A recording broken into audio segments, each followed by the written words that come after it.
Hello guys, we are back with a new fanfic. Which is what if Naruto's Crimson Wind destiny united him with Kurenai, Anko, Yugao, Mei and Build Harem, Part 1. And if you enjoy this fanfic then please press the like button and subscribe to my channel for more fanfic like this. And now let's start the fanfic. Elemental Countries. The land of Shinobi and Kunoichi. These countries are ruled by the ninjas and daimyos of the 5 great countries.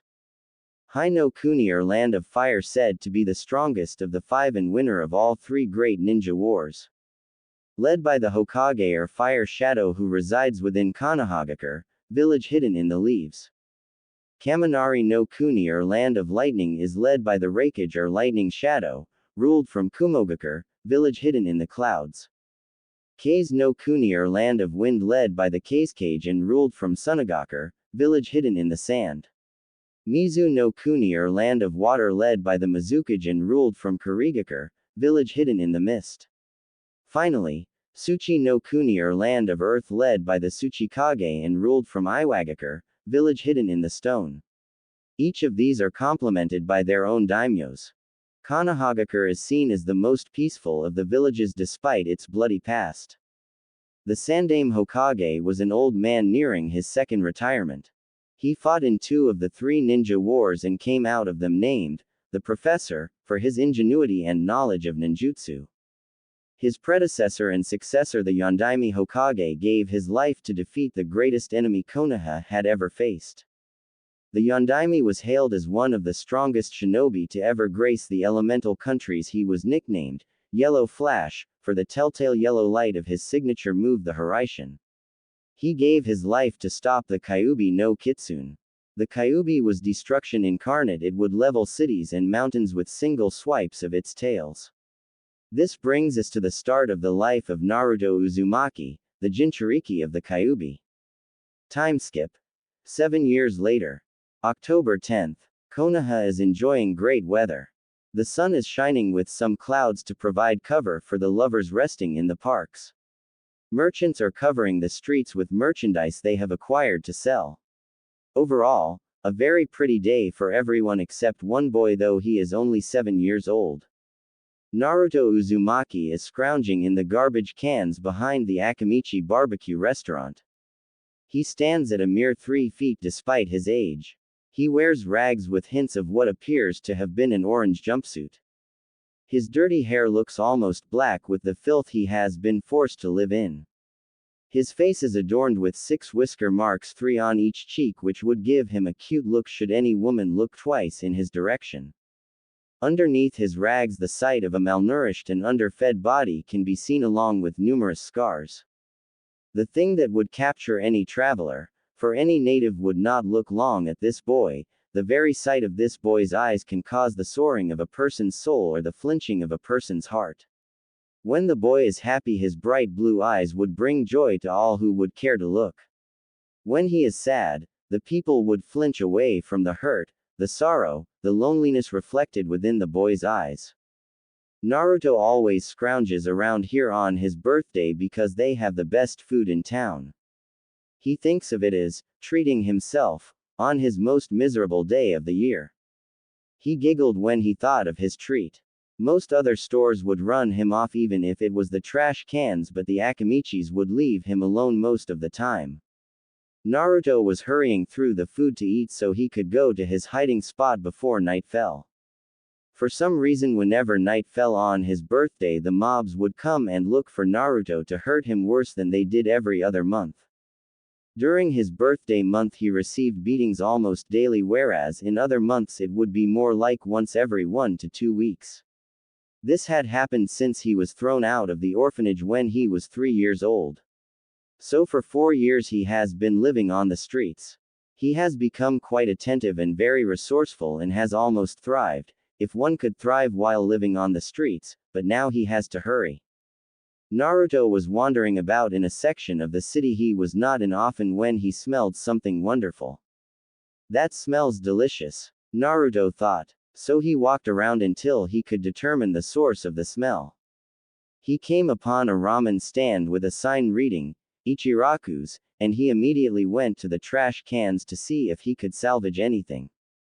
Naruto was so absorbed in his rummaging that he did not notice the sun, and when Naruto finally realized there was none thrown away, he looked up to see the sun setting.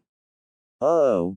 Naruto immediately began to make his way as stealthily as he could to the forest where he would hide in the night of his birthday. He was almost to the Hokage monument when the mobs found him. "It's the demon brat. Get him!" yelled a random mobster. The shinobi within the group grabbed Naruto and tied him up so he wouldn't escape, and the crowd began to exact their vengeance on the poor 7-year-old. "I haven't done anything to you." "Why?" Naruto yelled through his pain. "Haven't done anything. Haven't done anything. You killed my father. Now we are gonna finish what the fourth started," salivated the villagers. Naruto took the beatings, each blow more painful than the last, each adding onto the already numerous scars on his frail body. They poured salt on his wounds to make the scars inflame and left him to die. Their final act was to crucify his hands and legs before walking off, hoping he would bleed to death. No one would finish the poor boy off, thinking he was too evil to allow a swift death. Naruto managed to trick them into thinking they had crucified his left hand, but he had not been. Even through the pain, Naruto's cunning mind managed to keep him alive as it had these past 4 years. Naruto plucked the kunai from his legs and arm, not a whimper being heard from him, and proceeded to limp off in extreme pain so as to hide from the next mob. Naruto limped into his cave. He considered it his own since he found it when he was 5 and has used it the past 2 years as a sort of safe house for when he needed a place to recover from his occasional beatings. Although he claimed it, he never explored it fully because it gets so dark further in that Naruto was not inclined to go further. Once Naruto entered the cave, he collapsed upon the makeshift bed of leaves he has made. Naruto awoke hours later feeling better but sore. It was raining outside, he saw, and moved further into the cave to get away from the lashing of the fierce wind accompanying the storm. Deciding it would be better to sleep the storm out, he fell asleep again in a drier spot. Awakening once again, Naruto had full mobility and hurt very little. He had always healed fast, but Naruto never questioned it after seeing the Sandaime lie whenever he was in the orphanage about it whenever he asked. Suddenly, lightning flashed outside and Naruto heard a cracking sound from further in the cave. Deciding to finally search the cave since he did not have anything else to do, Naruto dusted himself off and began his trek further inside. Naruto had been wandering around in the dark for quite some time. He always had superb night vision, so he had not tripped and hurt himself yet, but he was wondering how deep this cavern went. So Naruto continued on but started to notice little things different from regular caves. How the floor evened out, the walls and ceilings became smoother and more defined. Soon enough Naruto came upon a door with a weird symbol upon it. Naruto was not very good at reading or writing, but he was certain this was not kanji and wondered what he had found. Being the curious 7-year-old he attempted to push upon the door. Once Naruto's hands touched the door, the sigil on the door began glowing a bluish-white aura and flashed. Naruto's hand remained stuck to the door as the sigil flashed repeatedly. Naruto was reviewing his entire life up until this point. The ignorance of the villagers, the matrons at the orphanage not feeding him, seeing the old man, living in squalor and filth for 4 years. All the way up until today's beating, which had surpassed the others. Suddenly, a voice bellowed. Never has one as pure been born. To hold such a burden yet remain so pure. You may pass. The doors swung wide and Naruto's eyes widened in their sockets at the blast of air that blew past him. Not at the strength of the blast but of the smell. It smelled of fresh rain, of the springtime flowers and of honey. Not of musk and death as one would expect of such an old cavern. Naruto stepped into the massive cavern to see stone pillars reaching the ceiling many stories higher. Lighted orbs lighting the pathway all the way to a raised dais. Naruto began his walk through the underground cavern, not noticing the wind pick up around him and shooting gusts into the dark. When Naruto reached the dais, he could feel the ancient entity standing guard over the stairs leading to the top. The figure spoke in that same calming yet yelling voice. What brings you here, young one? I was simply looking for a place to sleep away from the villagers. I did not want to be hurt any longer and decided to explore the rest of this cave since the storm is too fierce for me to return to the village anyways. Naruto responded in wide-eyed fascination. The figure looked at Naruto and spoke, "If you had power, what would you do with it?" Naruto's eyebrow furrowed. He thought long before trying to answer the entity. While the blue-eyed person thought the entity was impressed. He showed wisdom well beyond his years even considering his lifestyle and was not brash like many before him. Finally, Naruto spoke. "I would make it so no one could hurt me. Only to protect yourself would you seek power." The specter spoke again seemingly frowning. "And so that when others recognize me I could protect them." Of course. Naruto spoke as if it were the most obvious thing in the world. The entity chuckled. "Ha. Even though some persecute you, you would still protect them. Ludicrous. But I can see you speak the truth, you pass my test." Wield kamikaze well, young one. With that the entity faded away, but not before speaking his final warning. "All is not as it seems, look deeply and your blade will never fail you." Naruto pondered the final warning before beginning his short trek up the stairs to the dais. When he crested above the final step, he could see a depression further within the circular dais. When he finally reached the edge of the depression, he gasped. Sitting within the depression was a ring of stairs leading to a stone table. Upon the stone table, a blade sat with its sheath nearby. It sat humming. Naruto was dumbstruck at the beauty of the blade. As simplistic as it was a sight to behold. The kanji on the sheath read kamikaze, or divine wind. Naruto slowly made his way down the short flight of steps to the sword and made to grasp the handle. "Before touching this blade, beware your heart." A voice spoke. "Only those strong of heart and sure of their strength may wield me. Be careful lest you fail like countless others before you." Naruto faltered but for a moment and spoke. "I have never failed in anything I have set myself to. I have lived a life of hunger and sadness. I am worthy of wielding you kamikaze," and grasped the blade's hilt. The entire area flashed before dimming back down. "Congratulations. I accept you as my master, Naruto-sama. Please use me as you will." Kamikaze spoke. Naruto was surprised. The voice sounded in his head instead of outside. "Please do not be frightened. I have simply integrated myself into you by accepting you. No one else may wield me unless both you and I deem them worthy. However, only you will be able to wield my full potential. You are the first to ever gain my power. I am honored to be in your service, Naruto-sama." Naruto was stunned. He just gained a beautiful blade, but he did not know how to use it. He could finally defend himself against his enemies when they would attack. Naruto began to wonder why this sword was hidden away and what sort of powers it might possess. "Naruto-sama, my powers will awaken as you grow more powerful. I regret to inform you that you cannot use me to protect yourself or anyone else until you have trained with me. But do not worry, I am, as you can see, sentient, so I will train you in the ancient and lost art of the wind style that comes along with myself to complement my powers." "Sweet. So what can we do now, kamikaze?" Naruto almost yelled. "We will have to train you physically so you can handle my techniques. Your natural affinity is wind, so we together will make you a wind lord." "Are you left-handed or right-handed, Naruto-sama?" questioned Kamikaze. I write with my left hand and can throw stuff with it more accurately, but my right arm is stronger," answered Naruto. "Ambidextrous. Amazing, you really can pull out my full potential. That, however, is a long way off. As a side note, please think your answers to me so that people do not think you are crazy, Naruto-sama. We will need to get you some better clothes, a well-balanced diet and some training weights. A nice place to sleep would do better than what you have now.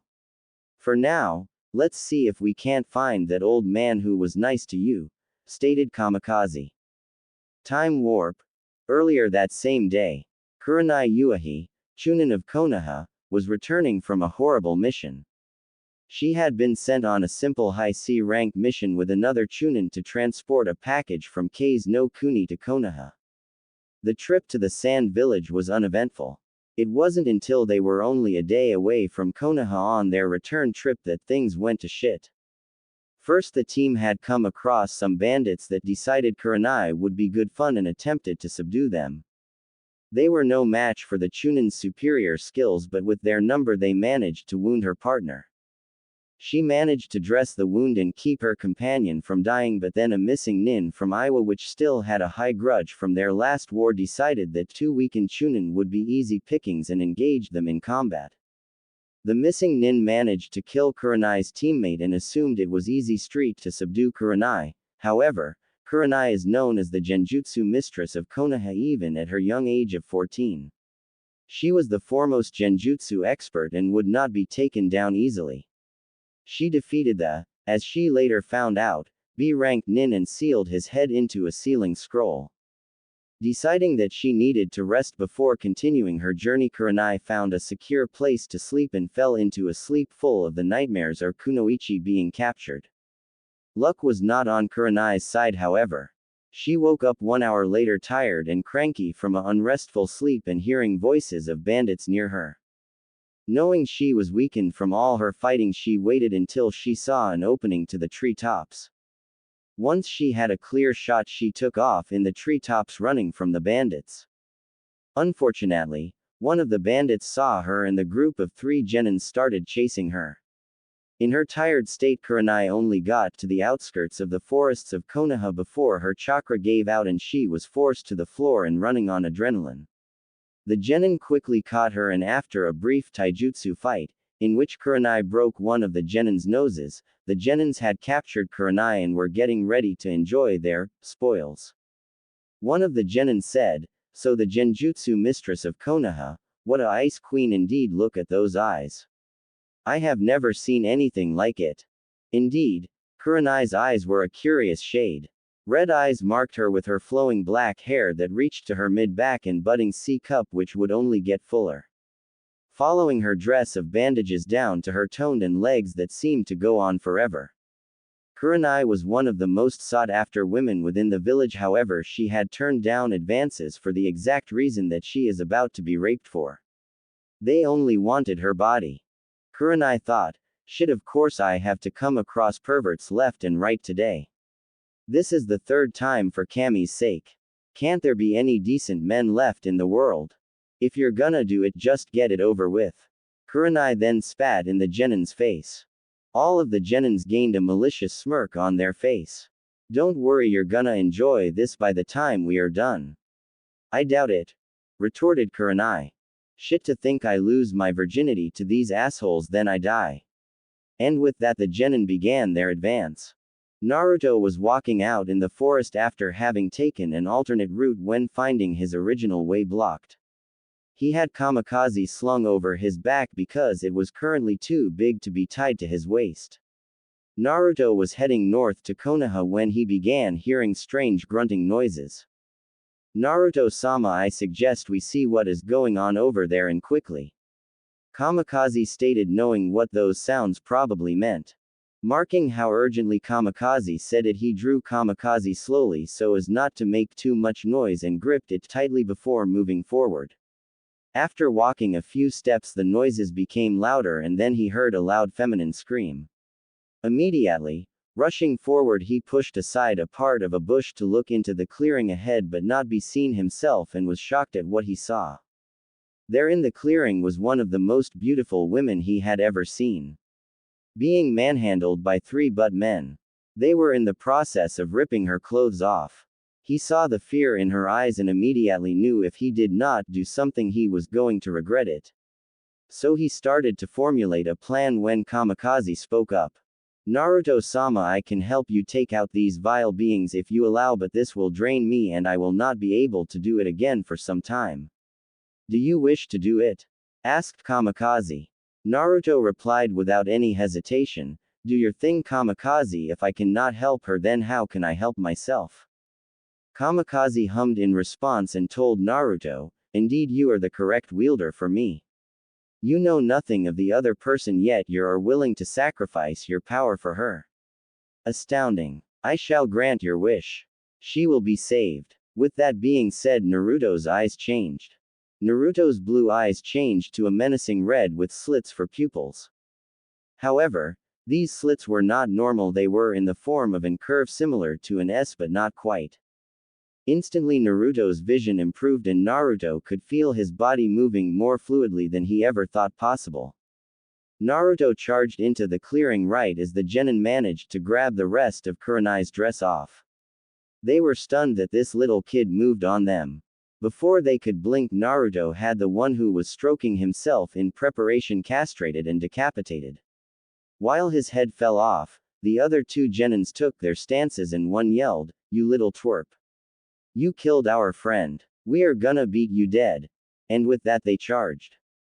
Naruto waited their charge out and ducked easily under the first's fist and rolled to the left, putting the first attacker between himself and the second while thrusting his sword forward much faster than a 7-year-old should and impaling the first attacker.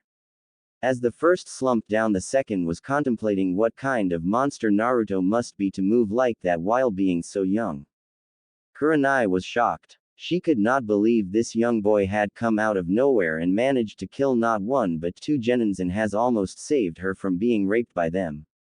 Her belongings in the package are still in her pouch, so she was just staring in awe at this dirty boy handling 3 genin like he is a Junin and they are greenhorns. Naruto was getting tired and he knew it.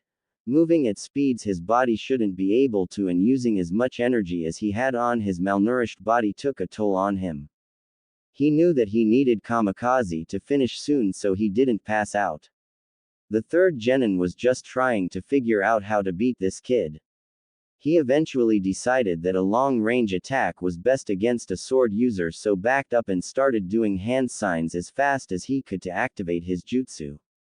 Seeing this, Kamikaze smirked after recognizing the jutsu and said to Naruto, "Would you like to try my most basic power, Naruto-sama? It would be most effective against the current jutsu being employed." "Sure," Naruto answered and closed his eyes, concentrating on the energy source Kamikaze told him to activate. Kurenai's eyes widened as he watched the young boy's eyes close as the enemy finished his hand signs and put his hands up to his mouth. "Run!" she screamed. The third genin smirked as he fired his fireball straight at the young boy, sure that he could not dodge or block this jutsu. Fire style. Grand Fireball no Jutsu. Naruto concentrated solely on the energy source, barely heard the goddess call or the enemy's jutsu. He finally found it and pushed it into Kamikaze.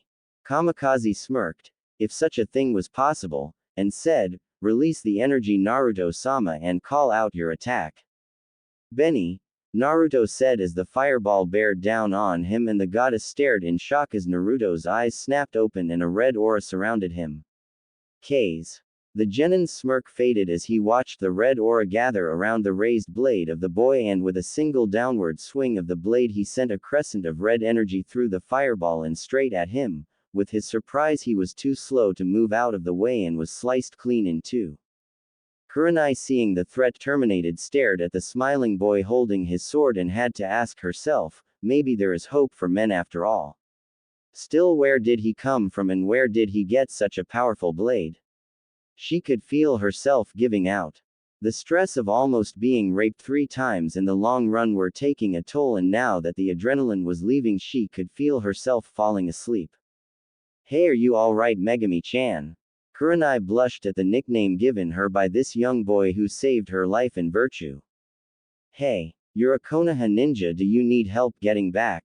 Naruto asked. "My name is Kurenai Yuahi, Chunin. I am returning from a mission, but I can feel myself going out. Please take me to the Hokage and don't forget my belongings," she said as she pointed towards her pack. Then she fell forward unconscious. The last thing she remembers is 6 whisker marks on the boy's cheeks and him managing to appear right next to her as she fell forward. Naruto saw Kurenai fall forward and rushed to grab her. He was tired, but he would persevere for her sake. He laid her down and took the rags off his chest, which were still pretty tied together, and managed to cover her and downstairs, as Naruto would say. He wondered how he was going to get to Konoha without hurting her. He could not just leave her here. So using his cunning mind again, he lashed together some big branches with strips from the dead guy's clothes. He took all their weapons and scrolls and loaded them up with Kurenai and started to drag Kurenai on the sled to Konoha. Time skip. 3 hours. Edge of Konoha. The Hokage had finally gotten out of that damn office. His only reprieve from there had been when he checked in on Naruto when he would be brought into the hospital, but he never had the time to stay until the boy woke. He got regular reports from Anbu watching him at the orphanage, but something had been fishy of late. Naruto was looking skinnier and unhealthy.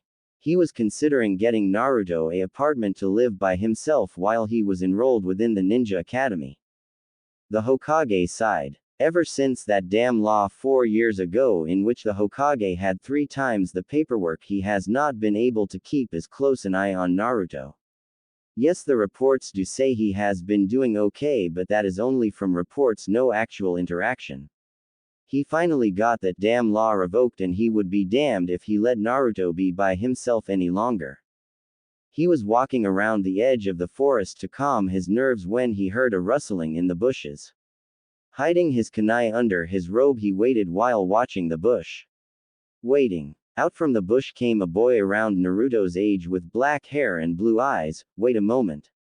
Yes, there they were, the whisker marks on his cheeks. Naruto. The old man exclaimed. Then he took in the rest of what he carried, a sword slung across his back, a sled carrying a exhausted but otherwise unharmed Kurenai, packs from what appeared to be other shinobi, and rags covering his body. The Hokage's eyes narrowed seeing all of this together. I believe we need to have a talk, Naruto. Hi Oji-san, Naruto said as he fainted weak from 3 hours of pulling a teenager and being underfed. The Hokage rushed to stop Naruto's fall and managed to catch the black-haired boy before he hit the ground. The Hokage sighed. What happened to you, my boy? The Hokage decided he could question Naruto later and checked his and Kurenai's vital signs. Satisfied they were only unconscious, he gathered up little Naruto in his arms and made a whistle with his teeth. Immediately 4 Anbu appeared. These are the best of the best. The Hokage's personal guard that leaves him at no time and switch off with 4 others. Kneeling in front of the Hokage, they await their orders. They answer to no one but the Hokage himself. Take Miss Yuahi to the hospital for an exam and see to it she gets the rest she deserves. Hi, Hokage-sama. 2 Anbu grab Kurenai and shunshin her to the hospital while the Hokage walks with Naruto to the Hokage tower. Upon arrival, he is swamped with aides and ninja asking what Naruto had done and claiming he had done something to the festival this night. The Hokage, having had enough of these ludicrous proceedings, spikes his killer intent will be key from now on and speaks. The next person to speak a lie about little Naruto tonight will be on the executioner's block tomorrow morning. Do I make myself clear? Bellowed the old man. The crowd dispersed faster than Naruto running for food. The Hokage sighs. He is doing that a lot more lately, and proceeds to his office where he can continue watching the fireworks celebrating the Yondaime's sacrifice and wait for Naruto to wake up. While he is waiting, he looks through the pouches he found on the sled. He sees the package that Kurenai had been sent to get. He had honestly thought that to be an easy mission and was hoping to get Kurenai some more missions to get her to Junin so he could have some genjutsu classes with her. Noticing the pouches seem a little heavy, he searches through them and comes to the conclusion it was 3 genins and that Kurenai had a sealing scroll for heads in hers. Quickly unsealing the head, he went about locating if the Iwa nin had been in the bingo book, the book for missing nins and their capture reward. Recording Kurenai down for the B-rank nin and the C-rank completed, he turned his attention to Naruto and the sword laying on his back. Looking closely, he noticed the sword was actually a ninjutsu. It was slightly curved but was double-bladed, sharp on both edges. The Tsuba, or guard, was the weirdest the Sandaime had ever seen. The connection between blade and hilt seemed to be a whirlpool of sorts, but not of water but of wind. The cloth wrapped around the hilt ensured a firm and easy grip. Attempting to get a better look at the blade, the Sandaime attempted to pull the blade but had to remove his hand when the wind picked up and almost cut his hand off. Frowning slightly, the Sandaime sat back in his seat to contemplate this new development. Seeing Naruto's face in sleep made him soften and he looked over Naruto. His hair looked blackened with dried mud, dirt, leaves, and what appeared to be something else.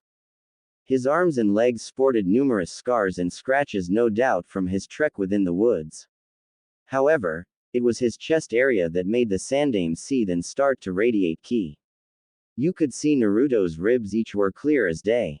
The scars here were much worse than his arms, and his breath rattled within his lungs as if taking a breath caused him pain. The sandame wondered what else he had missed if his own Anbu had not ensured he get fed properly. Time skipped 3 hours. Naruto began to stir, and the first thing he noticed was that he was on a comfortable sofa. He froze, trying to figure out what house he was in this time. However, before he could do anything drastic, Kamikaze spoke up. Naruto-sama, you were picked up by the old man, remember? Hi. Naruto answered. Naruto cracked his eyes open and saw the old man silently smoking on his pipe. His eyes holding a smoldering fury Naruto had rarely seen in him, and he noticed the old man had not seen he was awake yet.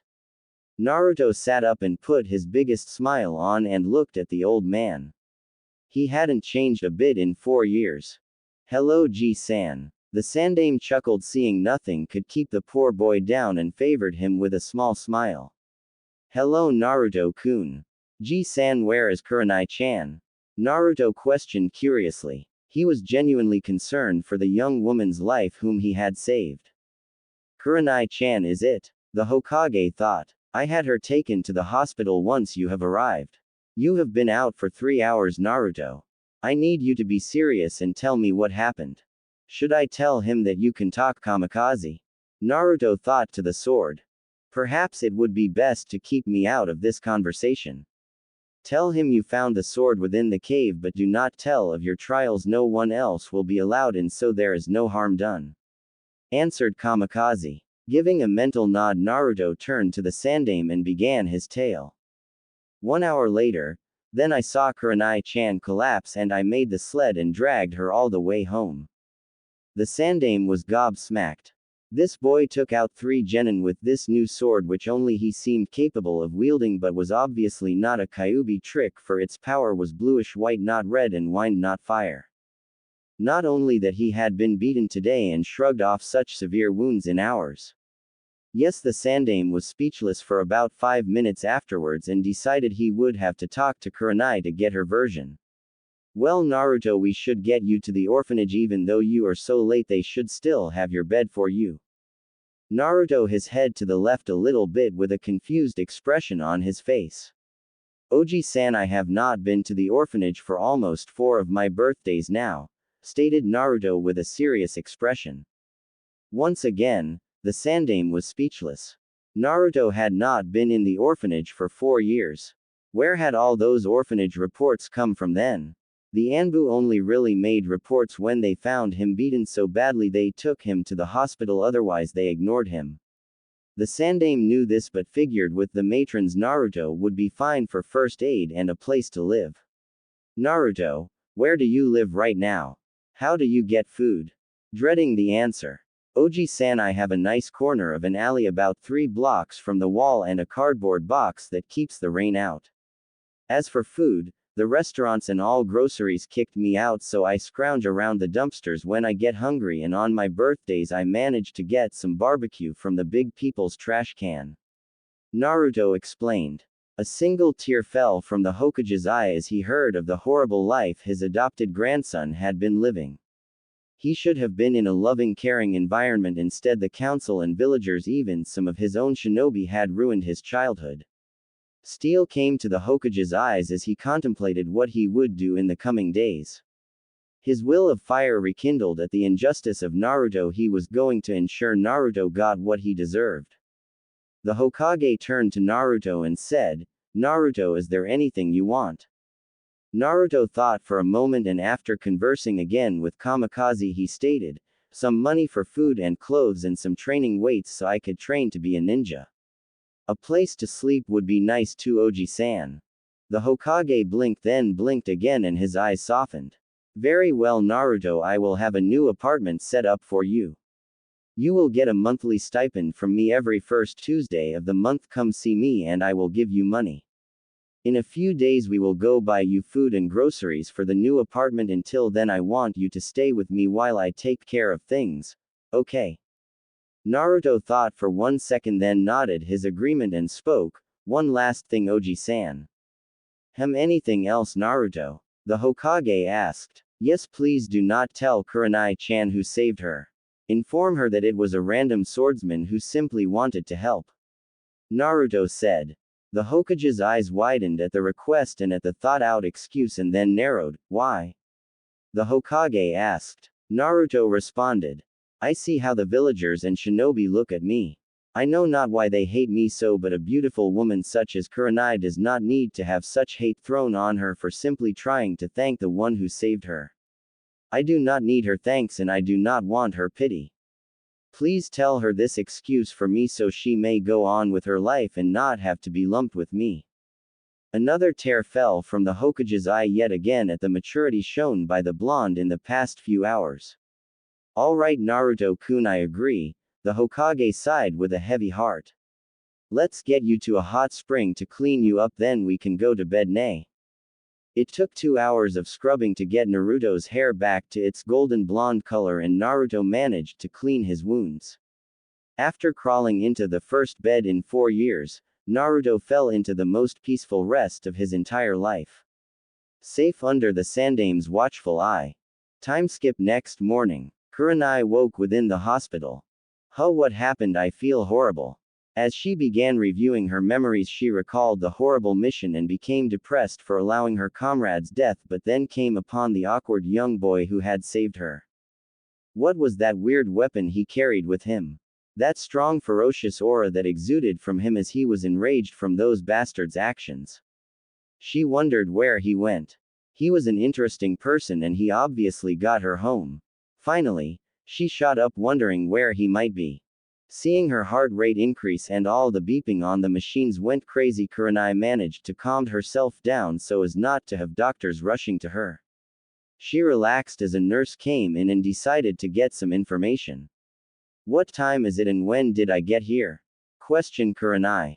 The nurse softened her gaze upon Kurenai's questions and answered, You were brought here late last night. You must have been quite exhausted to have slept through the night and well into the morning. It is my understanding that you ninja are up early and sleeping till almost 10 in the morning is a little late for you. Kurenai was a little shocked at how long she slept, but guessed after everything that had happened in the past few days she was a little more exhausted than she thought. After coming to this realization, she questioned, Who brought me here and when can I be released? I must make a report to Hokage-sama.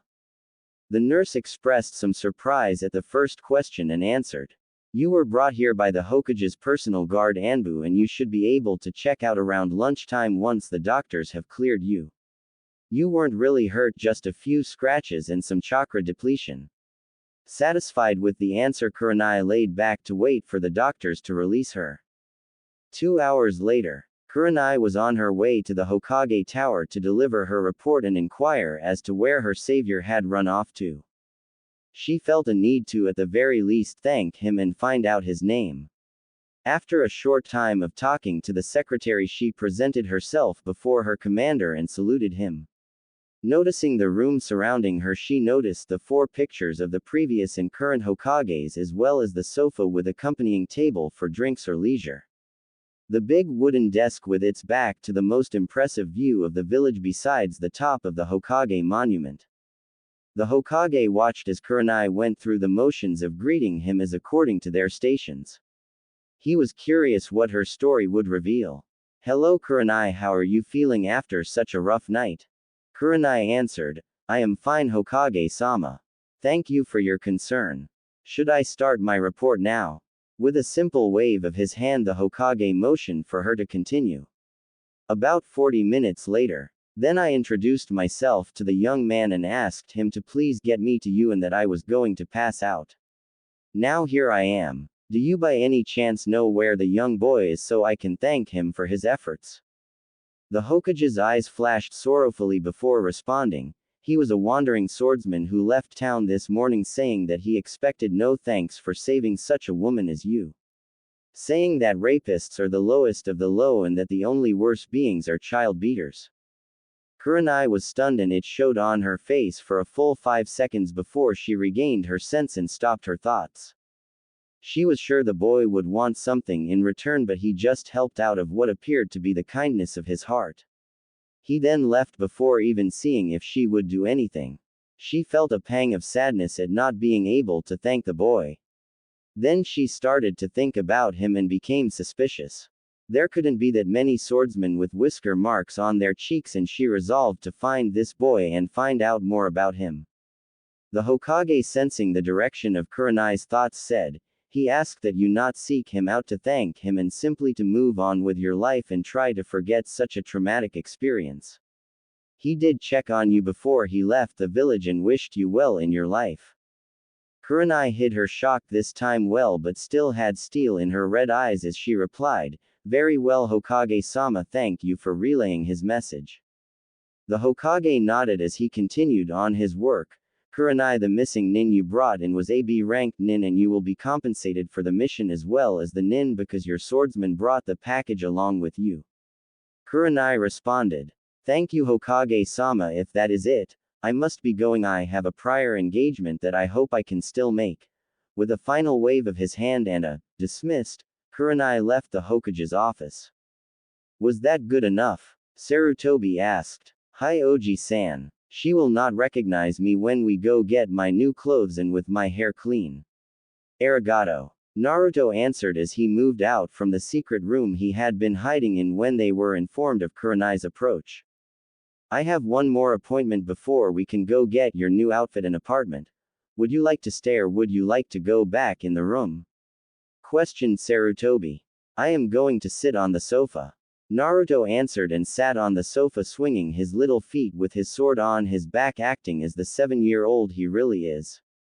The Hokage smiled briefly before asking the secretary to bring in his last appointment of the day. In walked a teenager about Kurenai's age. She was just as beautiful as Kurenai and was hailed as the leader of the resistance within Kurigakure to fight the bloodline wars. She had red hair down to her knees in the back and a bang that covered her left eye, leaving on the right to actually be seen. Her dress fell around her in folds, leaving little to the imagination yet seemingly at the same time hiding much more. Her green eyes sparkled with a sharp intellect. She greeted the Hokage. "Hello, Hokage-sama, and thank you for seeing me," she said with a smile. She noticed Naruto and went a little starry-eyed over his cuteness, but remembered her purpose here and returned her attention to the leader of this village. "Hokage-sama, I am here on a diplomatic mission to request aid for our forces in combating the bloodline wars that have started up within Kiri so that we may keep the bloodlines safe." As Mei Terumi, as Naruto found out by listening in, was speaking with the old man pleading her case, he took the time to note her posture and the aura surrounding her. He noticed she had the same posture as many of the masked people who would occasionally help him when he was hurt. He assumed she was powerful, and going by the smell of burnt rock and moisture surrounding her, she was deadly. He had always been able to smell things pretty well and had written it off as a regular thing considering he had no one else to compare himself to. The Hokage sighed and responded to the latest of Mei's points. "I am sorry, but we cannot afford to help you with your war at the current time. Please accept my dearest apologies and I hope all goes well with you." Mei was downcast but became angry and said, "For a village that flaunts its bloodlines, you don't want to help others with their problems, I see," and proceeded to walk out of the office. However, something blocked her path. Naruto, sensing her anger and her intention of leaving, stood in the doorway and spoke to her when she almost knocked him over. "I hope you live, Mei-chan. You are a strong and deadly woman. Please take my hope that you will win such an awful thing within your home and come out safe and sound. Please do not be mad at Oji-san. He is just keeping his home safe just as you are doing." Naruto smiled up at her. Mei's eyes softened and she spoke, "Don't worry, I am just frustrated." "What is your name, little one?" "Naruto. Mei-chan, that is my name."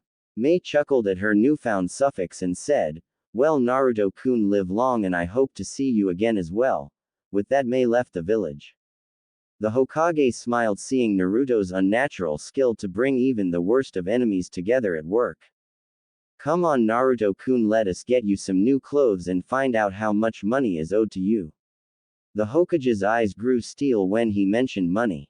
He had sent money every month to the orphanage for Naruto and had been doing so automatically for the past 4 years. It was time to learn where Naruto's inheritance money had been spent. Sarutobi grabbed the deed for the apartment complex he bought specifically for Naruto and motioned for the little boy to follow him.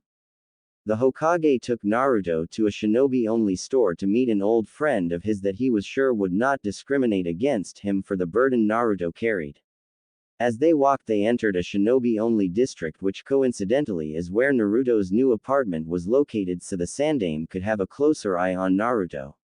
While they were walking, the Hokage decided to question Naruto. Naruto, have you considered what you want to do in life? Naruto pondered for a few seconds and answered, I want to become a shinobi, Oji-san. One so powerful I can protect all my precious ones and all the ones precious to them as well. The Hokage's eyes softened and he replied, then I shall have to send you to the academy, Naruto. It is not easy and you will be a year younger than the other applicants.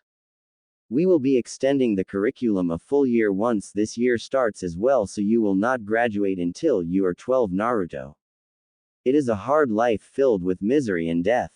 Do you still want to attend?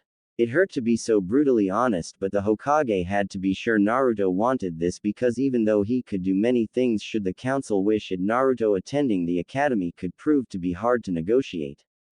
The council has gained too much power as of recently, and it would take years for the Sandaime to revoke some laws and get the Hokage's power back in the correct hands. Naruto responded without hesitation, I will become the most powerful shinobi to protect the people I consider precious. Then let us get you what you will need for school. It will start in a few months and you need some supplies to go. The Hokage replied. They arrived at the store and Naruto was not impressed. It looked like a shack. The Hokage chuckled at Naruto's look. All is not as it seems, but before he could say anything, Naruto's eyes narrowed. Naruto spoke up. Oji-san, is there a genjutsu somewhere near here? The Hokage's eyes widened and he decided he would have to have Naruto's sense tested to see if he was developing extra sense for some reason. Hi Naruto-kun. The store is under a genjutsu so that only Anbu operatives may enter it. As a rule, only those who can break the genjutsu may shop here, but I am going to allow you to shop here because you managed to detect the genjutsu at such a young age. Naruto was ecstatic to be able to shop where the elite of the Hokage could and ran to the door before walking inside along with the Sandaime. Once inside, Naruto was stunned at the cleanliness of the store and how modern it looked compared to the outside. He saw row upon row of kunai, shuriken, ninja wire, explosive tags, and even different swords to be used. He finally came full circle to see the counter and the older man residing behind it looking at Naruto with a critical eye. Naruto flinched back seeing this and after gathering his courage glared back at the man as if daring him to try something. The older man suddenly laughed and spoke up, so. Naruto Uzumaki finally decides to grace my humble abode. Nice to meet ya, young man, my name is Kurisu. I was wondering when you would get around to scoping my shop out for some pranks on our favorite Anbu. Naruto beamed at the praise given by Kurisu and was glad to have someone who did not outright glare at him for some reason unknown to him. Well, I had to work my way up. Wouldn't want me getting caught now, would I? Kurisu chuckled at Naruto and said, You my boy are going to be great, I can see it. Especially with the Sandaime behind ya. Pick up whatever clothes you need. I will get your academy package ready as I can guess you are attending the academy and we will work out what will need to be paid for. One last thing though, what are you doing with such a blade? Naruto responded with complete awe and respect. Well, Kurisu ni-san, I found this blade named Kamikaze in a cave not far from town. He is very helpful. I like this one. Naruto-sama, please return here and converse with him some more, perhaps he can help with your training. Kamikaze spoke. Hi Kamikaze. Kurisu smirked and said, "Off with ya now and pick out some true shinobi clothing. I have your weapons ready with your return and some new books." Naruto walked off within the store and browsed around. After a little time figuring out what he wanted, he finally picked out some basic Anbu-style clothing to last his training and figured he would buy another set of clothes when he graduated. So garbed in regular Anbu issue clothing, he emerged from the clothing room no longer in rags. With his hair hanging longer than normal making its way down his back. He made his way back to the counter after throwing away the rags. When he stood before the counter, the Hokage and Kurisu both were very pleased with his choices, and Kurisu spoke up, "Very good. Most your age would go for flashy colors, but you chose practical stuff. Here's your academy set, but I have real kunai and shuriken that will be ready to use when you reach the appropriate skill level. The books are standard academy issue with some notes scribbled on the side by real shinobi. I keep very few books here, but the ones I do are more educational than anywhere but the Hokage vault. Now for payment, let me see." Naruto waited with bated breath while Kurisu started ringing things up with his register. "Tell me, boy, where will you go to shop after you are finished here for your shinobi needs even while in the academy?" Naruto was a little taken aback but replied, "I would like to shop here, Kurisu-ni-san, if you don't mind, that is."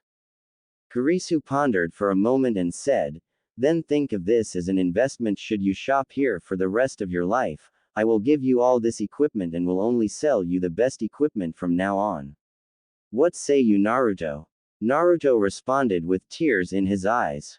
"Hi, Kurisu-ni-san. Could I get some more sets of these clothes?" Naruto asked. "Of course, Ototo." Naruto's eyes widened before hugging the older man and being sent on his way.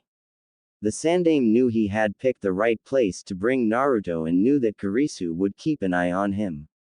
Should his Anbu fail, the Sandaime decided to show Naruto his apartment and let him get settled while he would go track down the orphanage to gather his money. So while he led Naruto to his apartment, he was taken by surprise when he noticed Naruto now wore a mask similar to Kakashi Hatake. Now the Sandaime was known as the Professor, for a reason, and instantly deduced that this was to serve two purposes. 1. Keep the villagers from recognizing him so fast without his whisker marks Naruto stood out far less. 2. Keep Kurenai from learning his identity and being persecuted. He smiled at Naruto's ingenuity and came upon his apartment. "Here we are, Naruto. This apartment is yours. Here is your key and don't lose it, okay?" Naruto's eyes widened as he took in the spacious living room that he now owned. It contained a built-in sofa depression area, one with a flat-screen TV and a fireplace for cold nights. A king's chair, too, as well. Across from the entrance, another doorway led to a small kitchen with a stove, oven, microwave and refrigerator. The pantry and fridge were stacked with healthy foods for Naruto to recover on. On the opposite wall of the TV, a small hallway led to two bedrooms, one slightly larger than the other with adjoining bathroom and a hallway bathroom for guests. Naruto's eyes watered yet again as he took the sight in and hugged his Oji-san before he tested the rug within the bedrooms and sofa depression. "Naruto, I need to take a short trip, and when I get back we can go get dinner, okay?" Sarutobi said. "Hi, Oji-san." Naruto yelled as he enjoyed bouncing on his new queen-sized bed that was like a lake for Naruto's little body. "Naruto-sama, I suggest we take another bath to finish the process from yesterday and get ready for dinner. We will have to check that book you took for training." Naruto remembered that he took a book of seals written by his hero, the Yondaime, to help him while hiding as Oji-san talked to Kurenai. Naruto smirked. "Hi, Kamikaze." The Hokage shunshine to the road leading to the orphanage that Naruto stayed at previously. He could feel his anger increasing in waves, but he held it down so as to get what Naruto was owed. He walked into the orphanage and asked to speak to all the matrons since the little ones are eating dinner. All of the senior staff, the younger staff were hired after Naruto was kicked out, were assembled. The Hokage spoke, "Where is Naruto Uzumaki? I did not see him with the other children." The matrons paled. They had been told the Hokage would not have time to see Naruto until he was 8 and could be thrown out of the orphanage for being too old, as he would be attending a school and not the orphanage's problem anymore. But now here the Hokage was a year early and none of them knew where the boy of 4 years missing had gone. Hokage-sama, that boy is sleeping upstairs. He needs his rest after all. He is tired from his long day. The Hokage could feel the ire rising and said, "Then one of you take me to him. I have an important matter to discuss with him." Trying to stop a disaster, the eldest of them there said, "Hokage-sama, could it not wait for a few days so that the boy could sleep? Surely it is not so important as to awaken the boy." The Hokage finally had enough. "Why can I not see Naruto? Is it that you do not know where he is?" The matrons flinched.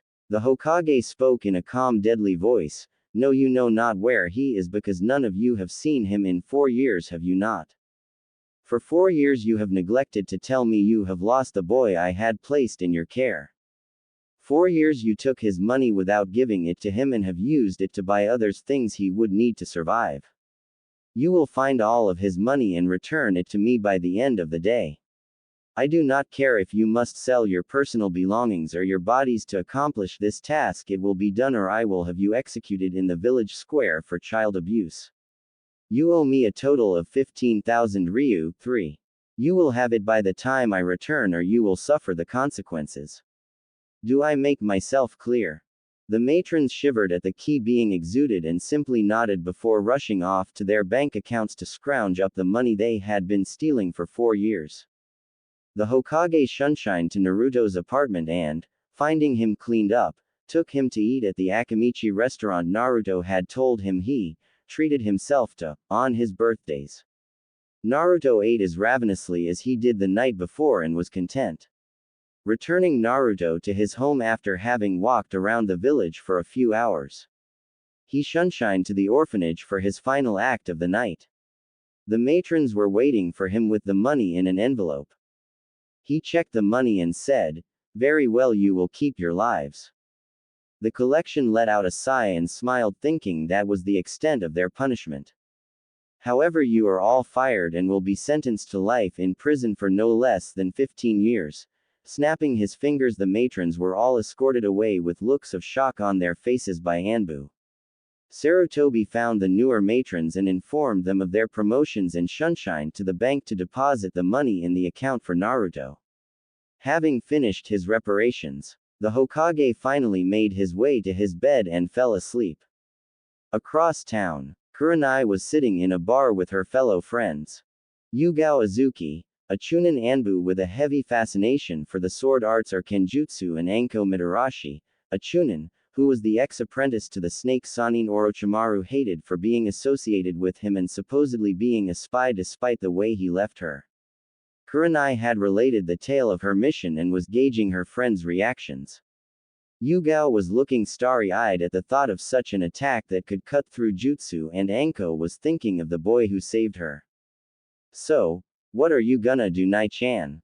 Anko asked. Kurenai sighed and responded, "I want to find this boy. He is obviously very skilled and a good person. I would like to ask you guys to keep your eyes and ears peeled for such a person while on your missions, and I will do the same." Yugao immediately answered, "Didn't he ask you not to look for him?" Kurenai answered, "I don't wanna apologize to him, I just want to find out if he really helped only out of the goodness of his heart." Yugao said, "Well, count me in, I want to find out what attack he used." "It sounds amazing." Anko replied, "Me too, I want to see what kind of person would do such a thing." Kurenai sighed and said, "Thank you guys. I am getting tired of all these perverts going after us just for looks. We will find this guy, and who knows, maybe he will stay here in Konoha if he turns out to be good." Unfortunately, none of the women would hear anything about this mystery boy for almost 6 years. Back to Naruto. "So what do you think, Kamikaze? That will be most beneficial to the style I will be teaching you. You will have to work on your handwriting, but if you can apply the seal, it will make you exponentially more powerful without hindering your growth." Naruto smirked looking at the seal the Yondaime used to train his body to handle the Hiraishin technique and could feel himself getting stronger already. Naruto was ready for training. Time skip 5 years. Naruto cracked his eyes open and beheld his apartment. 5 years it had been since he acquired Kamikaze and he began his training under the Sword Master. Good morning Kamikaze. Good morning Naruto-sama. How are you feeling after last night? Kamikaze replied. Last night he had stepped up his training to figure out why he could not do that blasted Bunshin no Jutsu. Kamikaze had said that it was because he held too much chakra and could not fine-tune it enough yet to make the clones. It was like putting your finger in front of a fire hose. I am fine thank you Kamikaze. Naruto responded as he reviewed his training exercises. He knew the leaf floating, tree climbing, and water walking exercises and could do them all while combing the leaf floating with the other two but just could not seem to control his vast chakra reserves enough.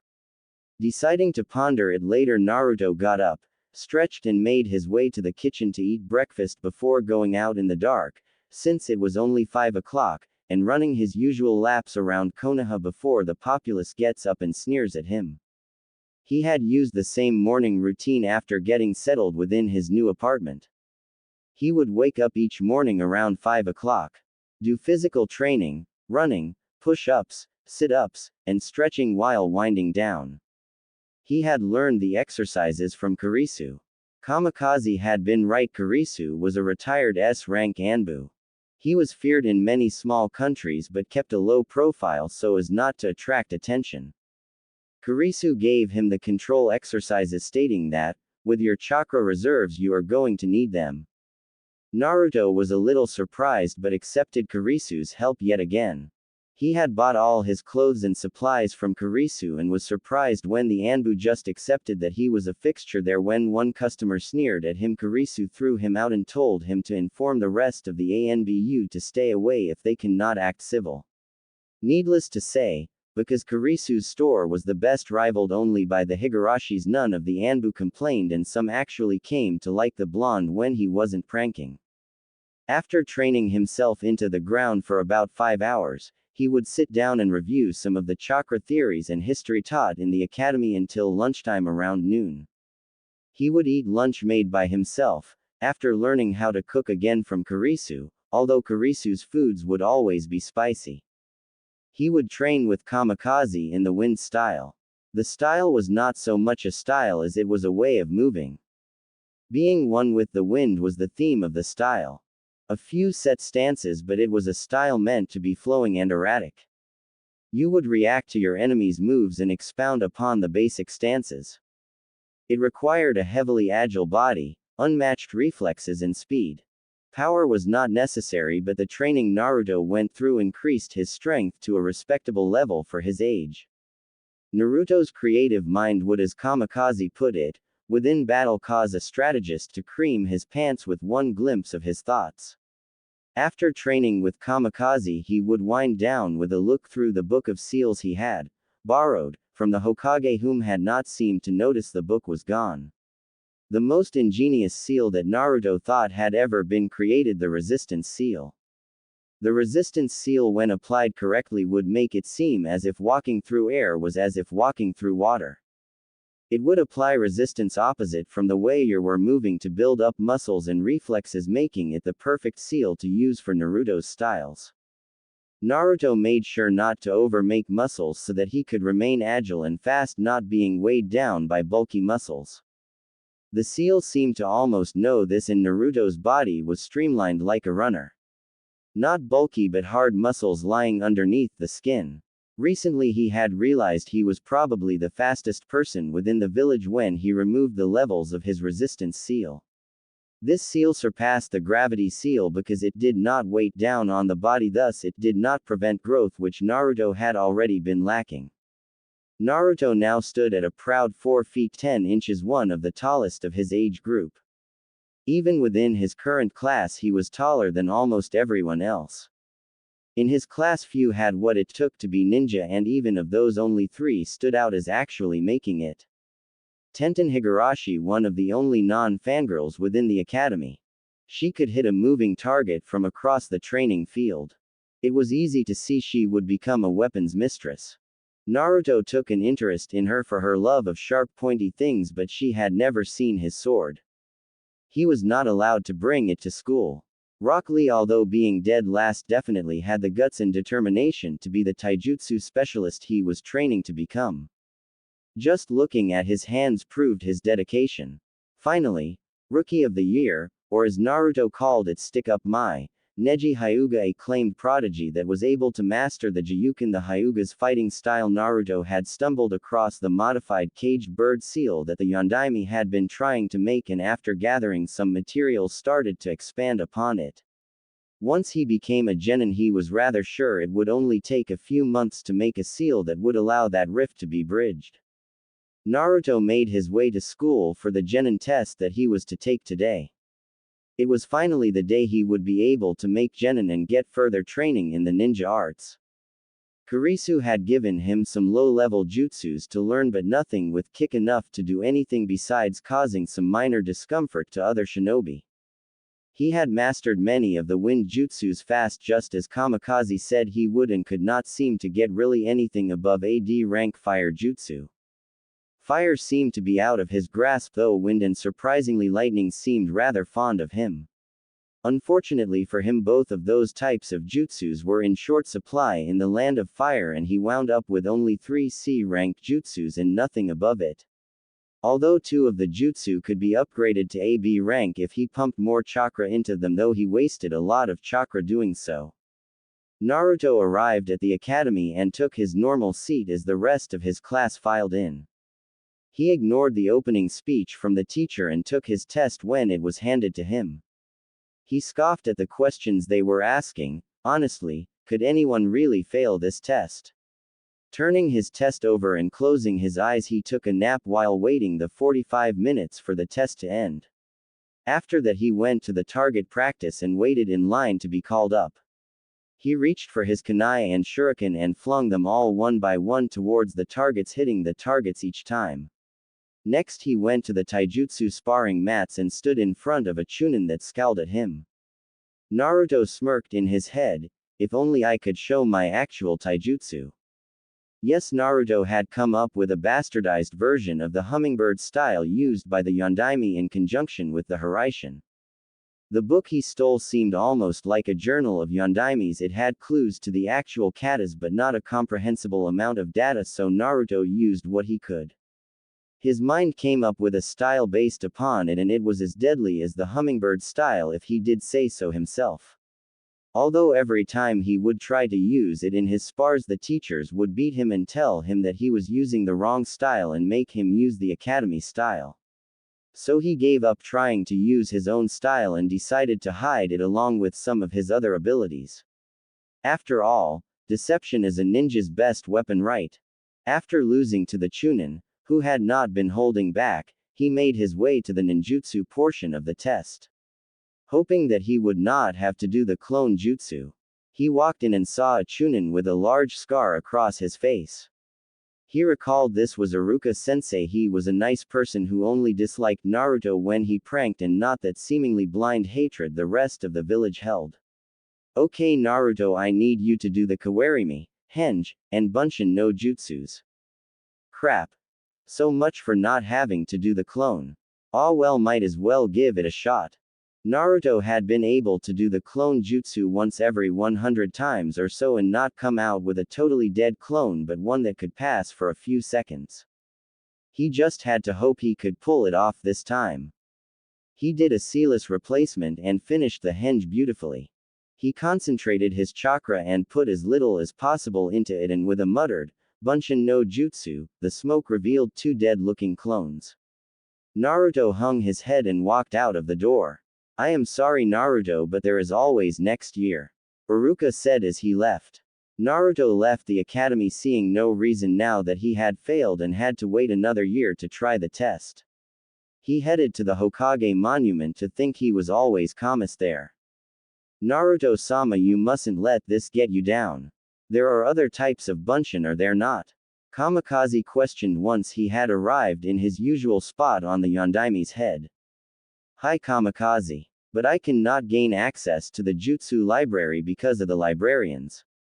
Ji-san said he could not help because he cannot show favoritism and Kurisu has helped so much I do not want to rely on him. Naruto thought back. How about those Anbu who always chase you after a prank? Wouldn't they know the techniques? Questioned Kamikaze, pulling Naruto out of his depression. The pranks, he had kept doing them to test his stealth and speed. He could honestly say he was nigh undetectable when he wanted to be. Only 4 Anbu seemed capable of catching him. One was a dolphin mask that he could swear seemed familiar. He still couldn't figure out how they did it. Indeed, they would know the techniques. In fact, they would know the strongest of them. Kamikaze, my dear sword, what do you say we plan 2 more pranks? One for the Anbu and one for my graduation in a year. Naruto chuckled evilly as he gained that mysterious glint in his eye that made everyone in the village shiver from the wrath of the prankster king. Naruto had already infiltrated the Anbu headquarters when he was younger just to see if he could do it. He had played pranks on everyone in the village to point out weak spots in the village's defense. He had a folder for the Hokage to use as leverage should he ever need it to keep himself safe and be viewed as worthy to the village. When he makes genin, he plans on giving it to the old man to improve the village. He came up with this plan about a year ago after he had infiltrated the Hyugas and one of them threatened him afterwards, but they couldn't prove it was him. He decided to be cautious. After all, he had not gotten this far being careless. Right now he needed to survive the village itself. After planning and acquiring his supplies, Naruto stole from the stores for what he needed. It helped his stealth and he could not eat if he did not. However, he would only steal from the stores that threw him out. The ones that even overcharged him he would leave alone in respect for them. With this policy he had plenty of money for his shinobi equipment. He had already replaced his original outfit many times when he hit his growth spurt. Even with this spending, Naruto had about 12,000 ryu saved up from what he originally got and his monthly stipend. He was also in the process of making an anti-rape seal. After hearing Kurenai's account, he had immediately decided if he would stop rape. He was curious on why his henges were real. He had wondered about it, but once he realized it, he found this would be the best way to save Kunoichi from their fate, worse than death. He had 2 problems with it currently. Where to get the chakra for the technique for and how to make his process into the seal. He almost had the seal done, but the chakra was proving a hard thing to find. He figured once he could figure this out, he could market it and gain money in an honest and very good way. Naruto snuck along the rooftops in his prankster outfit. He wore his usual Anbu attire, but he had a few additions and a better mask. The mask covered most of his face and changed his hair back to the black color. He carried his kunai and shuriken, blunted just to make the chasers, if there were any, try to dodge, and if they failed it did nothing more than bruise. Naruto never threw it at a person's face, so the only danger was a male. He never had to use these unless those 4 Anbu found him. He also carried Kamikaze with him strapped across his back, with his left hand being the one to pull the blade because he added another sensor on top of Naruto's already enhanced senses. He had been tested by the Hokage for enhanced senses and had found out he owned senses rivaling the nin dogs of the Inuzukas. That's better than the Inuzukas themselves. He was about a block from the Anbu headquarters when Kamikaze spoke up. Naruto-sama, there is a team returning to your left. Naruto nodded, having sensed them almost the moment Kamikaze spoke up. He hid in the shadows and watched as they entered the compound. Naruto had stumbled across this place a year ago and had located the 2 guards always posted there rather easily. One guard was across the street drinking from a bottle of whiskey that was expired about 10 years ago. The other was always sitting in the all-night cafe eating the same dango and reading the book that went out of style about 3 years ago. Naruto snuck past the guard's watchful eyes and reached the roof of the compound. Naruto had managed to steal some basic blueprints from the records office while he had been visiting the old man. So he knew the library with the jutsu was located somewhere near the baths, oddly enough. the exhaust system to keep the scrolls fresh, and the baths were connected. Naruto found the vent leading into the compound and slid himself into the tight space. He had hanged himself smaller than normal so he would not make that much noise. It was risky to use even this little amount, but he would make way too much noise if he was his usual size. He managed to crawl all the way to the hallway leading to the library. He avoided a few traps but did not want to risk going in through the ducts to the library for fear of advanced traps he might not be ready for. So after checking that the coast was clear, he dropped down and released his henge to stop his chakra output. He made his way to the library and opened the door. Wow, not much security. What Naruto didn't know was that the Anbu were getting a new commander tonight, and most were at the naming of said commander. He quickly located the Bunshin section of the jutsu. Ah, here we are. Naruto looked at the collection and wondered why he hadn't thought of this earlier.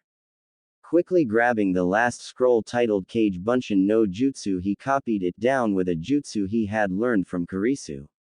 Kurisu did this for any popular scroll. It copied the scroll from your original to the blank scroll. Rolling the scroll back up, Naruto decided to take a few seconds to check the lightning section and the wind section if he could. He found a few B-ranked lightning and 2 B-ranked wind. Deciding he had overstayed his rather generous welcome, he snuck back to the hallway and made his way to the changing rooms. He put sneezing powder in all of the masks there, first the males then the females, and turned to leave when the door opened to the shower. Heat rolled into the changing room as Naruto turned around to face the person who had caught him. His breath caught in his throat as he beheld the beauty standing in front of him. She had purple hair down to her mid-back. Her D-cup sticking out from the cold compared to her shower. Her chest and groin were covered by a single towel. Her thighs and legs well toned as all Anbu were. Stopping his ogling, he finally looked into the woman's eyes and, noticing her amber eyes narrowing in anger, decided to beat a hasty retreat. He quickly said, "Kai," and disappeared in a flash. Gomen na Murasaki Haim. Purple princess, he hit her in the back of the neck with the butt of his sword and knocked her out. As she fell, the towel she had been holding fell loose and Naruto was treated to her, flashing him. Quickly bashing down his forming inner pervert, he covered the beauty again and hanged himself back into his smaller form and re-entered the air ducts. He climbed his way out and headed home for a good night's rest. Time skip. Next morning, Yugao woke up with a headache. She quickly put her guard up when she then realized she was in the Anbu infirmary. She started to wonder why she was here before she realized what had happened. She shot up and checked for her clothes. She noticed she was garbed in the regular infirmary gown and looked around for her clothes. Noticing them on the chair next to her bed, she put them on and walked off to find her captain to report the disturbance. As much as she wanted to keep the embarrassment hidden, if an unknown managed to infiltrate the headquarters, it needed to be known. Finding her captain and quickly explaining the situation, she was taken to the commander's office. Standing in front of the commander, she was confused as to why she would be taken to the commander for this. Sure, it was important, but something else must have gone down for her to be involved. So Miss Azuki, you had a run-in with the unknown assailant last night within the Anbu changing rooms and were knocked out almost as soon as you noticed he was there. Hi. The assailant had black hair, blue eyes, was about 13 to 15 years of age, carried a shuriken and kunai pouch on his left leg and had a sword resting along his back. Yugao answered swiftly and respectfully. Interesting. I assume he is the one for all the ruckus this morning. He a worthy prank if I do say so myself. The commander mused. Prank, sir? Yugao asked. Yes, prank. You see, after my inauguration last night, every Anbu who put their masks back on immediately started a sneezing fit that would not let up for several hours. It seems this assailant only knocked you out because you caught him in the act, so to speak, the commander replied. You are dismissed, but if you ever catch this young man, please give him my thanks for brightening up the ANBU's days. It has been many a year since I have had such a good laugh. Yugao saluted and left the room, getting her cleaned mask back, and was wondering how she could catch such a worthy person. That sword was no toy, it was radiating power, and he radiated skill that should not be found in one so young. She was excited in finding this guy. Now that she thought about it, that sword seemed familiar for some reason. After pondering it for a bit as she walked back to her apartment, she came across the hilt of the blade. Wait a minute, black hair, a sword with a swirl on the hilt. This was Kurenai's swordsman. But why would he be pranking the Anbu? He was supposed to be a wandering swordsman. Putting that out of her mind now that she thought about it, his eyes did flash red when he disappeared. She was sure this was that boy. Now she had to tell Kurenai that he lived here now and that he had gotten better. She was to meet Kurenai and Anko tonight anyways. Perhaps she could spar with him. Time skipped that night. Kurenai was in good spirits. She was due to take the Junin exams in 2 months and her genjutsu had never been better. She kept finding these random notes that would give her good ideas to come up with good genjutsus. She was now ranked A high B ranked ninja. Her body had filled out and she could tell she still had some more growing to do. Her were C cup bordering D cup. She had grown taller but only really in the legs, so her seemed a bit bigger than they actually were. She was still the Ice Queen of Konoha. Only one person had she found decent enough to date, and that had been Asuma Sarutobi. She was still seeing him on and off, but she could not see doing anything past being friends at this point. She walked into the bar she and her friends always met at. She was looking forward to seeing Yugao. She had been so busy with Anbu lately they had rarely any time to hang out. Anko was still her exuberant self and had managed to get into the T&I division of the Anbu. She was a Tokubetsu Junin 1. She had taken to wearing a mesh shirt with a tan overcoat that did little to hide her body. She flaunted it to say, "You," to all the villagers that scorned her. Kurenai was sad for her friend, but Anko would never want pity, so she was the best friend Anko could want. She was hoping to become a Junin sensei for Hinata Hyuga's sake. She had met her when she was still a Chunin and knew she had confidence issues. She also wished to impart her knowledge onto the younger generation to get some genjutsu into their heads. If she passed the Junin exams in 2 months, she was going to request a team. Turning her attention back to the present, she noticed her 2 friends waiting in the same booth they always had and made her way over. "Good evening, Yugao-chan." "Anko-chan." "Good evening, Nai-chan." Anko responded as exuberant as ever. "Good evening, Kurenai," Yugao said with a smile. They were all wearing civvies, drawing the attention of almost every male within the bar. Kurenai sat down and ordered her food along with Yugao and Anko.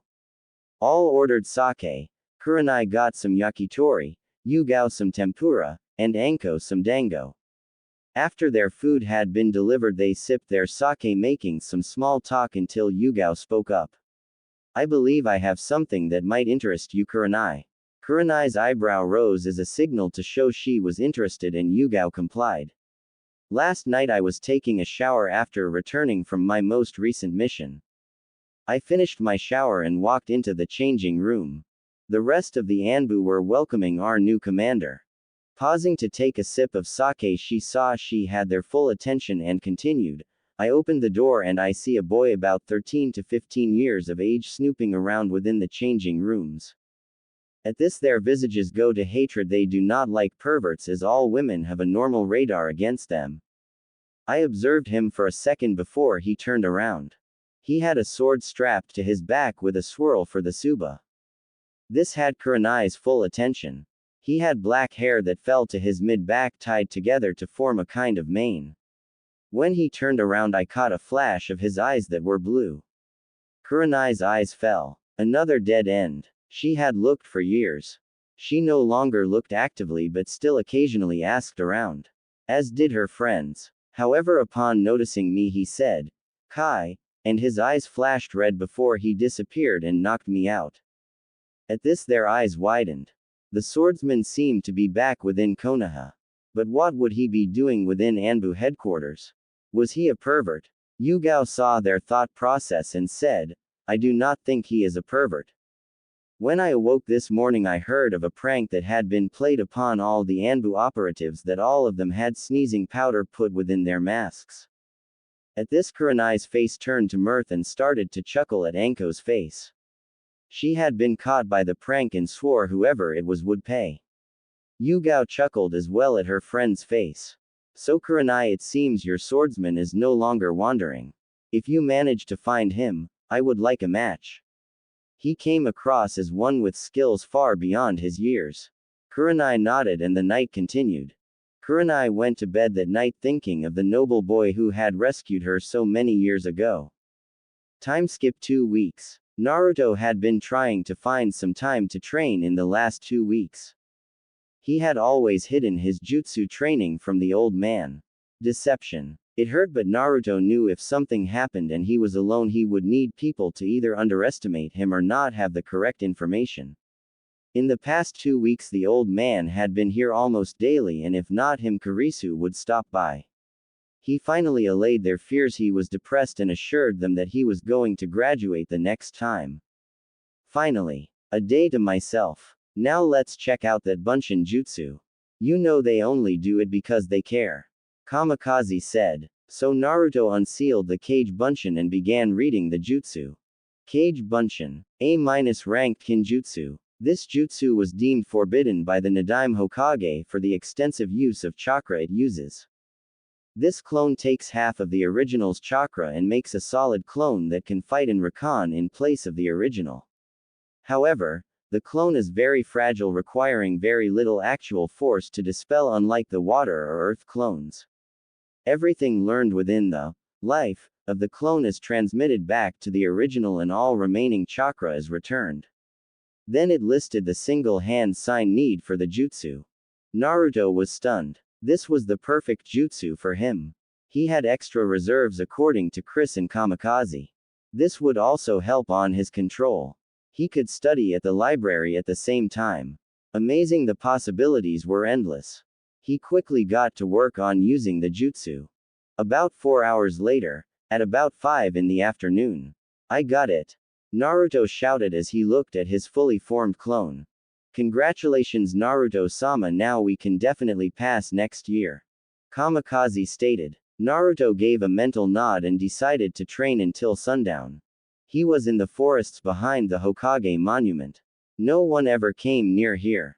So with a cry of, Kage Bunshin no Jutsu, 150 Narutos appeared.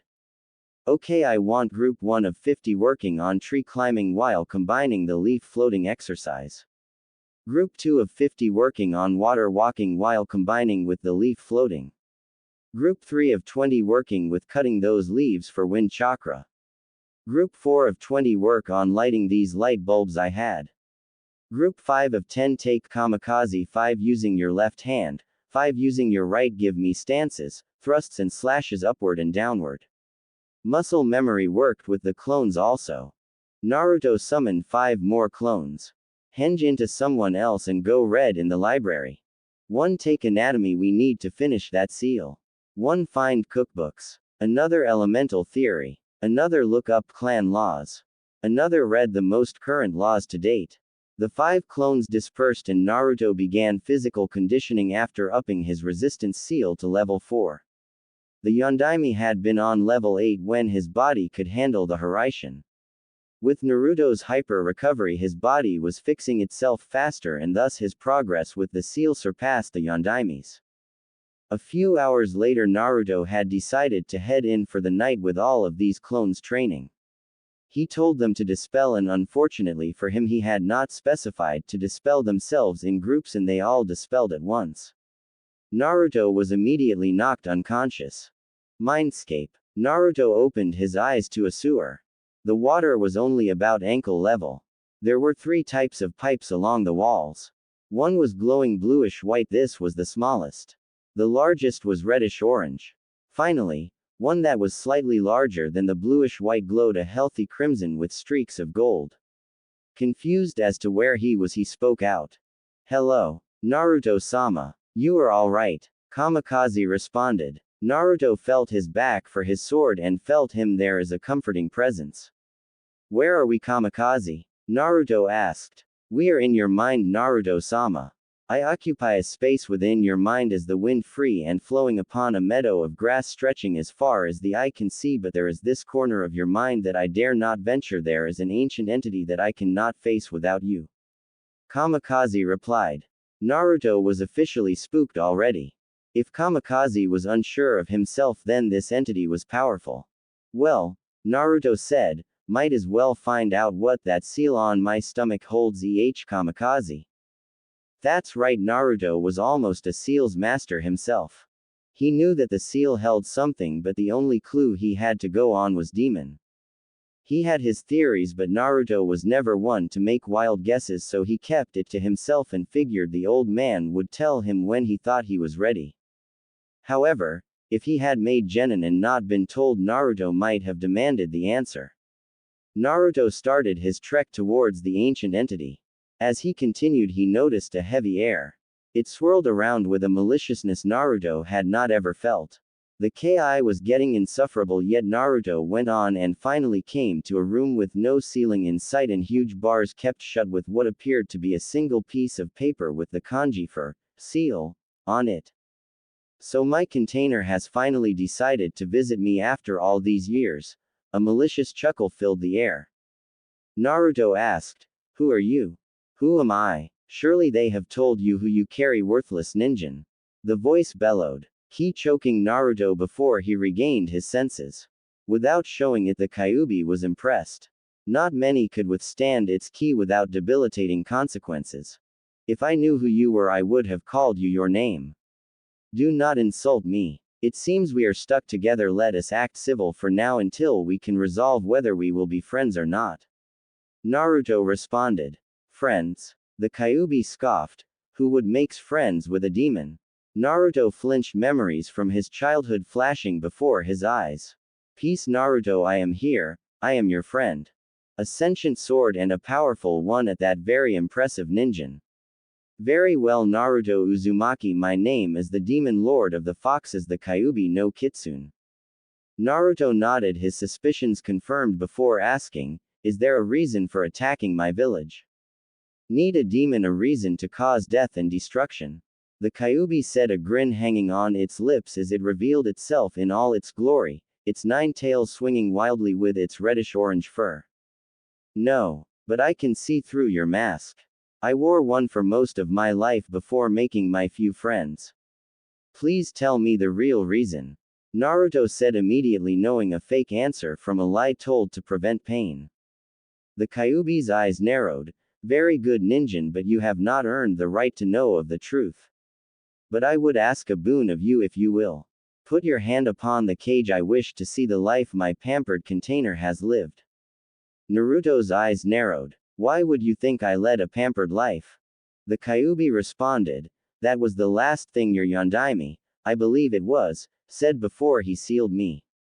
See him as the hero he is." Naruto's eyes widened before going to their usual apathetic state. "Very well, Kyuubi, but know this. Try anything and I will lock you up in a tighter cage than this and you will never see the light of day again." Kyuubi was impressed he had the balls to threaten it. Kyuubi chuckled. "Very well, ninja, I will not try anything on word of my demon self. That is something no demon is willing to lose." Naruto nodded, satisfied with the Kyuubi before starting toward the bars. Kamikaze spoke up. "Be careful, Naruto-sama, what Kyuubi may not consider harmful could actually be harmful to you." Naruto continued his trek confident and sure. He laid his hand on the bars and said, "Come, Kyuubi, see the life I have lived and see if you respect me after this." Kyuubi laid its paw along the bars and viewed Naruto's life. When the transfer was finished, Kyuubi roared, its 9 tails lashing the bars, trying to get out the cage. "Let me out. Those child beaters. They will pay. What rubbish humans can be more demonic than the worst demon?" The Kyuubi continued on its tirade of the villagers before Naruto spoke. "Stop, please." The Kyuubi's eyes softened and spoke. "Nin no Kit, calling you a part of the human race is too high an honor for them. Your life has been the worst I have ever seen. Within Makai it is considered taboo to harm a child, and these villagers have deliberately harmed you. State one request and I will grant it if it is within my power." Naruto thought long and hard for a request and decided, Kyuubi, could I hold on to the request for a later date? I am content within my life right now. The Kyuubi was a little surprised but nodded. Very well, Kyuubi, I have seen what I had hoped. Most stories do not show you as overly bloodthirsty, and your yokai has healed me many times when I was young. With that being said, Naruto closed his eyes and concentrated. The seal flashed, causing the Kyuubi to cover its eyes, and when it opened them it saw a beautiful meadow with oversized game for it to hunt and a miniature Konoha for it to destroy. The Konoha has a one-time only policy. Once it is destroyed it will stay for a little bit but will disappear. Your one chance on revenge, because I doubt I will let you out. Kyuubi was overjoyed it would finally get some sunshine and it was not stuck within sewage water. Also, I have given you access to my senses. So you can feel the outside world again. When you are ready, please tell me what really happened the night of your attack. The Kyuubi noticed that trees now represented the seal and they acted as bars to separate it from him. The Kyuubi nodded and Naruto sat down to wait until he woke up. As Naruto faded away some time later, Kamikaze returned to the wind and spoke to Kyuubi without Naruto hearing. We have an amazing master, do we not, Kyuubi-sama? Kyuubi simply looked at the wind before curling up and catching the first sunshine it could in 12 years. Time skip 1 year. Naruto thought about all that had happened in the past year. He had mastered the Kage Bunshin and used it to increase his control. He had learned about weapon balancing and was currently in the process of learning to use kunai, after which the final was Senbon balancing. His chakra control was still shot, which he learned that was due to Kyuubi's chakra being inserted into him. Kyuubi could do nothing about this, but in return for this knowledge of why the Kyuubi was feeling a bit weaker, it taught Naruto a small demonic genjutsu which hid Kamikaze's notable feature and kept it so that not many villagers would look twice at Naruto, making it seem as if Naruto was unimportant. Naruto had been relieved when it worked because he was scared that the Anbu operative might be friends with Kurenai, if only you knew, and wind up putting Naruto in a mess. Naruto was a little suspicious at first because of the Kyuubi actually offering to help, but Kyuubi had made it a point to say not to expect this often and that having access to his sense more than made up for it. Naruto also noticed a sharpening of his senses even further than before, and when questioning Kyuubi it simply replied, "It must be a side effect of me having access to yours." He had gotten put into Iruka-sensei's class. It was filled with clan heirs. He had read all the most recent laws of Konoha, so he could not be blinded-sided by the council for their blind hatred. Kyuubi had asked if Naruto held any resentment at all, and he replied, "A bit. I am not sure how to completely forgive them for being simply idiots, but that is also why I can almost not blame them. They are simply too ignorant to see past their hurt." Naruto was mainly angry at the villagers for denying the last wish of a Hokage. Such a thing would be disgraceful to any of the past Hokages, but these people hailed the Yondaime as a hero but did not take his last words to heart. The clan heirs were actually a good batch of shinobi with a couple of regulars that could make the cut, unlike his last class.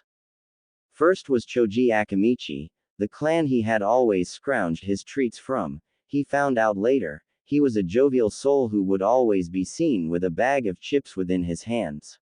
He was a laid-back fellow who would only really get going if someone called him a fatass.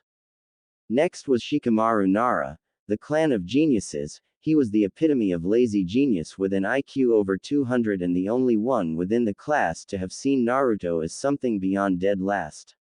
He was a formidable opponent and the only one who could play Naruto to a standstill or beat him in shogi. Something Chris had taught him the basics of. Next was Shino Aburame, clan of bugs. He was much like Naruto. Actually, his clan was not well liked for something within his body, so he quickly befriended the quiet logical child and built a camaraderie. He had yet to tell him of his burden, but he was sure Shino suspected something, for his bugs would be wary of Naruto if he would be in a bad mood. Next was Kiba Inuzuka, clan of nin dogs, trackers and all-around decent shinobi. These led the Hunter Nin division in conjunction with the Aburames. Kiba was loud, brash, obnoxious, and ignorant to a fault. However, He was loyal and courageous, everything a dog would be. You could say he was the nin dog in Akamaru. His nin dog was the human, but he was a good person overall, if a bit of a pervert. Next was Sakura Haruno, no clan, just a councilwoman on the civilian council. She was a fangirl through and through, but had a smart head on her shoulders that would lead her far into the med nin field if she put her mind to it.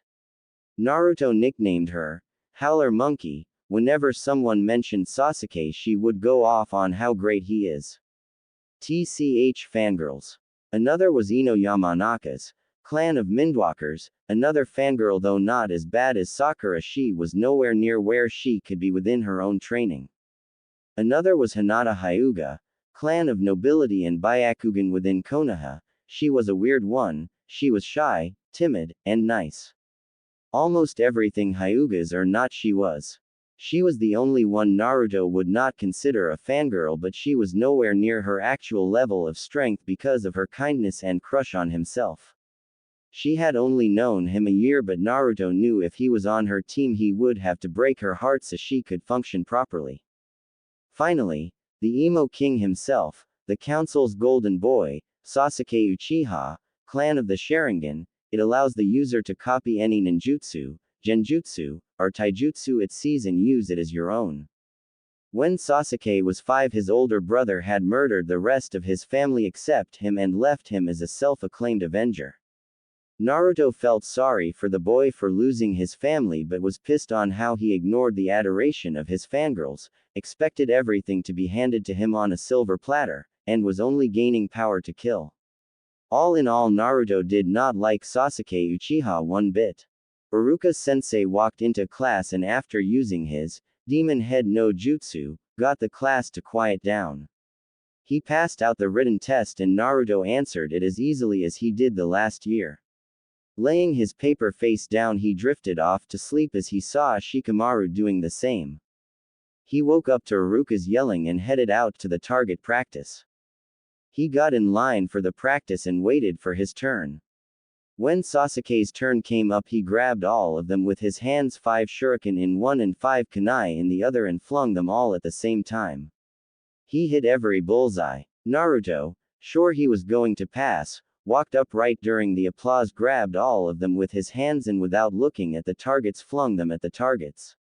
Ha! You can't even hit the bullseye. Sasuke smirked. Iruka-sensei, could you check where the kunai and shuriken landed, please? Naruto said in a calm voice. Iruka rechecked the weapons and gasped. You were not aiming for the bullseye, were you? No, Iruka-sensei. Naruto passes this with extra marks. After getting yelled at by fangirls, Iruka explained. Naruto did not hit the bullseye, that is true, however, each of his hits would be deadly to the enemy and your enemy will not always allow you a free shot. Sasuke ground his teeth. Lucky shot. Naruto failed the taijutsu yet again because of Mizuki-sensei, the same from last year, not allowing his own personal style and not holding back. Naruto was nonplussed. He was sure he was going to graduate. Naruto walked into the ninjutsu portion of the test and listened to his instructions. I need you to use Kawarimi, Henge, and Bunshin no Jutsu. Naruto, to pass you must show each. Hi Iruka-sensei, can it be any Bunshin? Naruto asked. Iruka just nodded but narrowed his eyes at the question. Naruto replaced himself with Mizuki-sensei. He hanged himself into a perfect example of the Sandaime pipe and all. He hanged into Sasuke brooder look and all. Finally, with a soft cry of Kage Bunshin, 5 Kage Bunshin appeared next to Naruto. You pass, Naruto, congratulations. Iruka said, sincerely surprised about the Kage Bunshins. Naruto placed his headband upon his head and walked back to sit in the classroom. Iruka walked back into the room and said, okay everyone, please report back here in 2 days' time for team placements and to find out who is Rookie of the Year. Dismissed. The young ninja dispersed into the crowds of waiting parents and Naruto went home with a smile on his face at finally being a ninja and take that first step to his dream.